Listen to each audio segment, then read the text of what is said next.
السلام علیکم ورحمۃ اللہ وبرکاتہ۔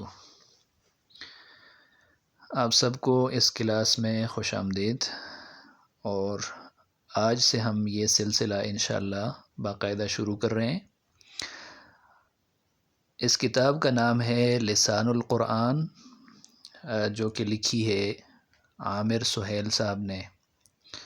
انتہائی آسان طریقے سے اس کتاب کو لکھا ہے۔ اس کے 4 حصے ہیں، اور بالکل بیسک باتوں سے، بیسک بنیاد سے اٹھا کے ایک اچھے ایڈوانس لیول تک قرآن شریف کی گرامر جو ہے اس کو یہاں پہ ذکر کیا گیا ہے۔ اور جب انشاءاللہ یہ کتاب ختم ہو جاتی ہے تو آپ محسوس کریں گے کہ کافی ساری چیزیں آپ نے سیکھ لی ہیں، اور قرآن شریف کا ایک بڑا حصہ اب آپ سمجھ سکتے ہیں۔ صرف یہ نہیں کہ آپ کو ترجمہ آتا ہے، بلکہ آپ اس کو گرامیٹیکلی کیا کر سکتے ہیں، اس کے گرامر کو آپ انالائز کر سکتے ہیں۔ ٹھیک ہے انشاءاللہ۔ تو چلیے آغاز کرتے ہیں اپنے پہلے سبق کا، سبق نمبر 1۔ اور سب سے پہلے، چونکہ یہ کام شروع کرنا یہ صرف اللہ کی توفیق سے ہے، اور اس کے تکمیل کے لیے لازمی دعا کرنی چاہیے کہ شروع تو ہم نے کر دیا ہے، اس کی توفیق اللہ نے ہمیں دے دی ہے، لیکن اللہ پاک ہمیں اس کو مکمل کرنے اور تکمیل تک پہنچانے کی توفیق بھی نصیب فرمائے۔ تو اس کے لیے دعا ہے، رب یسر ولا تعسر وتمم بالخیر وبک نستعین۔ اے اللہ آسان فرما دے اس کام کو، اور اس کو مشکل نہ فرما، اور اس کو خیریت کے ساتھ کیا کر دے، تمام کر دے، اور ہم آپ ہی سے کیا کرتے ہیں، مدد مانگتے ہیں۔ ٹھیک ہے۔ اچھا، دیکھیں کہتا ہے کہ کوئی بھی جو زبان ہوتی ہے نا، تو زبانیں آپس میں کیا ہوتی ہیں، ایک ان کا آپس میں تعلق ہوتا ہے، وہ ایک ہی طرح کی ہوتی ہیں۔ ٹھیک ہے۔ جیسے آپ اردو اور انگلش دیکھتے ہیں تو آپ نے کافی ساری اس کے اندر کیا دیکھی ہوں گی، سملیرٹیز دیکھی ہوں گی، آپ نے بہت سی نسبتیں دیکھی ہوں گی اس کے اندر۔ جیسے انگلش کے اندر ناؤن ہوتا ہے، اسی طرح اردو کے اندر کیا ہوتا ہے، اسم ہوتا ہے۔ انگلش کے اندر ہوتا ہے پرو ناؤن، اور اسی طرح اردو کے اندر کیا ہوتا ہے، اسم ضمیر اس کو کہتے ہیں۔ تو کافی ساری چیزیں جو ہیں وہ میچ کرتی ہیں، صرف کچھ باتوں میں اور کچھ رولز میں کیا آ جاتی ہے، ڈفرینس آ جاتی ہے۔ بالکل یہی بات عربی کے لیے بھی ہے کہ کافی ساری چیزیں آپ دیکھیں گے، آپ سمجھیں گے، آپ سنیں گے، تو آپ کو یوں محسوس ہوگا کہ آپ ان کو پہلے سے جانتے ہیں۔ ٹھیک ہے۔ اب کچھ قواعد اور کچھ رول جو ہیں وہ اس کے لیے کیا ہو جاتے ہیں، عربی کے لیے، ہر زبان کے لیے اس طرح کیا ہو جاتے ہیں، مختلف ہو جاتے ہیں۔ تو اسی طرح عربی کا بھی کیس ہے، اور انتہائی آسان ہے، آپ کافی زیادہ اس سے کیا ہیں، فیملیئر ہیں۔ ٹھیک ہے۔ تو چلیے سٹارٹ کرتے ہیں۔ سب سے پہلے کسی بھی زبان کی جو ابتدا ہوتی ہے اس کے لیے بیسک جو بنیادی چیز ہے وہ کیا ہوتے ہیں، الفابیٹس ہوتے ہیں۔ جیسے انگلش میں آپ کہتے ہیں الفابیٹس، تو انگلش کے الفابیٹس آپ نے دیکھے ہوں گے، کیا ہوتے ہیں جی، اے بی سی ڈی سے لے کر زی تک، یہ سارے کیا ہیں، الفابیٹس ہیں۔ ان الفابیٹس کو آپ ملاتے ہیں تو کیا بنتا ہے، کوئی ورڈ بنتا ہے، پھر ورڈز کو آپ ملاتے ہیں تو سینٹنس بنتا ہے۔ بالکل اسی طرح عربی کے اندر ہے کہ کچھ الفابیٹس ہیں، پھر وہ ملتے ہیں تو الفاظ بنتے ہیں، الفاظ ملتے ہیں تو کیا بنتا ہے، جملہ بنتا ہے۔ ٹھیک ہے۔ اب دیکھیں عربی کے اندر جو الفابیٹس ہیں وہ کون سے ہیں، وہ الف، با، تا، سا، جیم، ح، خ، دال، ذال، را، زا، سین، شین۔ ٹھیک ہے۔ شین،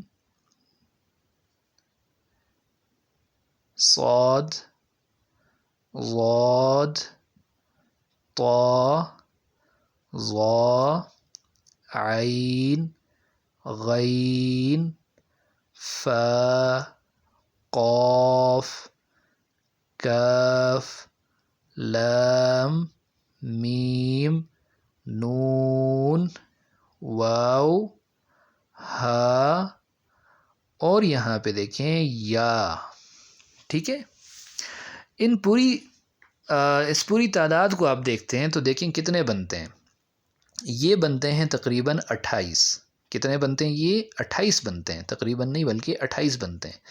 گن بھی لیتے ہیں، 1 2 3 4 5 6 7 8 9 10 11 12 13 14 15 16 17 18 19 20 21 22 23 24 25 26 27 اور 28. اچھا، تو یہاں پہ ایک اختلاف ہے چھوٹا سا کہ الفابیٹس کی تعداد، عربی کے الفابیٹس کی تعداد 28 ہے یا 29 ہے. تو بعض کے نزدیک یہ کیا ہے؟ 28 ہے، اور بعض کے نزدیک یہ تعداد کیا ہے؟ 29 ہے. کیا ہے؟ 29 ہے. اب اس اختلاف کی وجہ کیا ہے؟ اختلاف کی وجہ جو ہے وہ الف اور حمزہ ہے. حمزہ یہاں پہ ہم نے لکھا ہوا نہیں ہے. اگر آپ لکھ لیں تو یہ کتنی تعداد ہو جائے گی؟ 29. اگر آپ نے نہیں لکھا، جیسے ہم نے نہیں لکھا، تو یہ تعداد بنتی ہے 28. اب بعض کے نزدیک جو الف ہے، الف یہی کیا ہے؟ یہی حمزہ بھی ہوتا ہے. یہی کیا بھی ہوتا ہے؟ حمزہ بھی ہوتا ہے. اور بعض کہتے ہیں کہ نہیں، الف الگ چیز ہے اور حمزہ الگ حرف ہے. تو اگر آپ الگ مانتے ہیں تو 29 بنتے ہیں، اگر آپ الف اور حمزہ کو ایک ہی مانتے ہیں تو یہ کتنے بنتے ہیں؟ اس کی تعداد بنتی ہے کتنی؟ 28.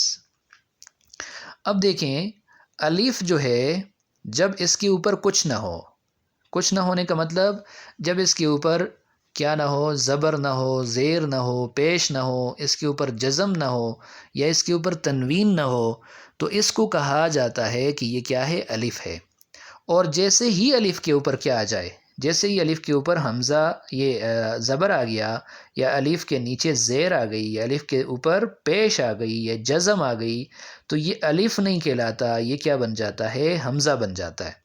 تو اختلاف کی وجہ یہی ہے. وہ کہتے ہیں کہ الف جو ہے وہی حمزہ ہے، کہ الف کے اوپر جب زبر زیر پیش آ جاتی ہے تو یہی کیا کہلاتا ہے؟ حمزہ کہلاتا ہے. خیر، آپ 28 مانیں یا 29 مانیں، چیز ایک ہی ہے. اب آپ کہیں گے کہ یہ تو انتہائی بیسک سی چیز ہے، یہ تو ہمیں آتی ہے. تو الحمدللہ یہ آپ سب کو آتی ہے، لیکن ہم بالکل اس کو کیا کر رہے ہیں؟ بالکل سٹارٹ سے لے رہے ہیں، اور کیا کریں گے انشاءاللہ آگے ایڈوانس لیول تک اس کو لے کے جائیں گے. ٹھیک ہے؟ تو چلیے یہاں سے ہم نے آج کیا سیکھا؟ ہم نے ابھی سیکھا کیا کہ الفابیٹس کیا ہوتے ہیں. اب دیکھیں، الفابیٹس کے بعد ایک اور بات جو اہم ہے عربی کے زبان کے لیے، وہ کیا ہے؟ وہ یہ ہے کہ اب آپ نے کیا کرنا ہے؟ کچھ چیزوں کو آپ نے، کچھ ٹرمینالوجیز کو، کچھ اصطلاحات کو آپ نے دیکھنا ہے اور کیا کرنا ہے؟ یاد رکھنا ہے. مثلا میں آپ کو بتا دیتا ہوں. ٹھیک ہے؟ مثلا دیکھیں، آپ نے نام سنا ہوگا زبر. آپ نے نام سنا ہوگا کیا؟ زبر. تو یاد رکھیں، زبر کو عربی میں کہتے ہیں فتحہ. زبر کو عربی میں کیا کہتے ہیں؟ فتحہ. یاد رکھ لیں اس کو، زبر کو عربی میں فتحہ کہتے ہیں. اور زبر کی علامت کیا ہے؟ کسی حرف کے اوپر ایسی چھوٹی سی لائن جو ہوتی ہے، اس کو کیا کہتے ہیں؟ زبر. اور عربی میں اس کو کیا کہتے ہیں؟ فتحہ. جس کے اوپر یہ زبر آ جائے اس کو کہتے ہیں مفتوح. اس کو کیا کہتے ہیں؟ مفتوح. ٹھیک ہے؟ زبر کس کو کہتے ہیں جی؟ فتحہ کو. فتحہ کیا ہوتا ہے؟ یہ ہوتا ہے. اور جس کے اوپر زبر آ جائے اس کو کہتے ہیں مفتوح. مثلا حمزہ زبر ا، یہاں حمزہ جو ہے آپ کہیں گے مفتوح ہے، کیونکہ حمزہ کے اوپر کیا آ گئی ہے؟ فتحہ آ گئی ہے. ٹھیک ہے؟ دوسری چیز جو آپ جانتے ہیں، آپ نے نام سنا ہوگا زیر. زیر جو ہوتی ہے یہ کیا ہوتی ہے؟ کسی حرف کے نیچے ہوتی ہے. زیر کو عربی میں کہتے ہیں کسرہ. کیا کہتے ہیں؟ کسرہ. اور جس پر کیا آ جائے؟ زیر آ جائے اس کو کہتے ہیں مکسور. اس کو کیا کہتے ہیں؟ مکسور. مثلا حمزہ زیر ای. حمزہ زیر ای، یہاں حمزہ کیا ہے؟ مکسور ہے. اسی طرح ایک آپ نے دیکھا ہوگا کیا؟ پیش. پیش. پیش کیا ہوتی ہے؟ کسی بھی حرف کے اوپر اس طرح کا، اس کو کیا کہتے ہیں؟ پیش کہتے ہیں. ٹھیک ہے؟ اب جو پیش ہوتی ہے اس کو عربی میں کہتے ہیں ضمہ. ضاد میم اور ہا، ضمہ. اور جس کے اوپر ضمہ آ جائے اس کو عربی میں کہتے ہیں مضموم. کیا کہتے ہیں؟ مضموم. مثلاً حمزہ پیش او، حمزہ پیش او، ٹھیک ہے. یہ بالکل انتہائی بنیادی چیز ہے، لیکن آپ نے اس کو کیا کرنا ہے، یاد رکھنا ہے، کیونکہ آگے چل کر یہی استعمال ہوگا، فتحہ استعمال ہوگا. تو کہیں فتحہ آ گیا تو آپ سمجھ جائیں فتحہ سے مراد کیا ہے، زبر. کہیں کسرہ آ گیا تو کسرہ سے مراد کیا ہے، زیر. کہیں ضمہ آ گیا تو ضمہ سے مراد کیا ہے، پیش. مفتوح آ گیا تو مفتوح سے مراد یہ ایسا حرف ہوتا ہے جس کے اوپر کیا آ گیا ہو، زبر آ گئی ہو، جیسے حمزہ زبر آ. مکسور اس کو کہتے ہیں جس کے نیچے زیر آ گئی ہو. مضموم اس کو کہتے ہیں جس کے اوپر کیا آ گئی ہو، پیش آ گئی ہو. ٹھیک ہے، آسان ہے نا بات. اچھا، اس کے بعد دیکھیں ایک اور چیز ہے. اس کے بعد کیا ہے، ایک اور چیز ہے، وہ اس کا نام بھی آپ نے سنا ہوا ہے. اس کا نام ہے جی تنوین. کیا ہے، تنوین. کیا کہتے ہیں اس کو، تنوین. اب تنوین کسے کہتے ہیں تو دیکھیں، تنوین کہتے ہیں دو زبر، دو زیر اور دو پیش، اور دو پیش. دو زبر، دو زیر، دو پیش کو کیا کہتے ہیں، تنوین. کیا کہتے ہیں، تنوین. آسان سی بات ہے. اسی طرح ایک اور چیز آپ نے پڑھی ہے، اس کو کہتے ہیں جزم. کیا کہتے ہیں، جزم. اور جزم کی علامت یہ ہوتی ہے، اور بعض کہیں پہ کتابوں میں ایسے لکھی ہوتی ہے. ٹھیک ہے، یہ ہے تنوین، دو زبر، دو زیر، دو پیش، اور یہ کس کی علامت ہے، جزم کی. یا اس طرح یا اس طرح. مثلا میں اگر کہوں حمزہ زبر آ، یہاں پہ فتحہ ہے حمزہ کے اوپر، الف کے اوپر زبر زیر پیش آ جائے تو وہ الف نہیں کہلاتا، حمزہ کہلاتا. یہ بات ہم نے پڑھی. حمزہ زبر آ، با زبر با، یہ با بھی مفتوح ہے.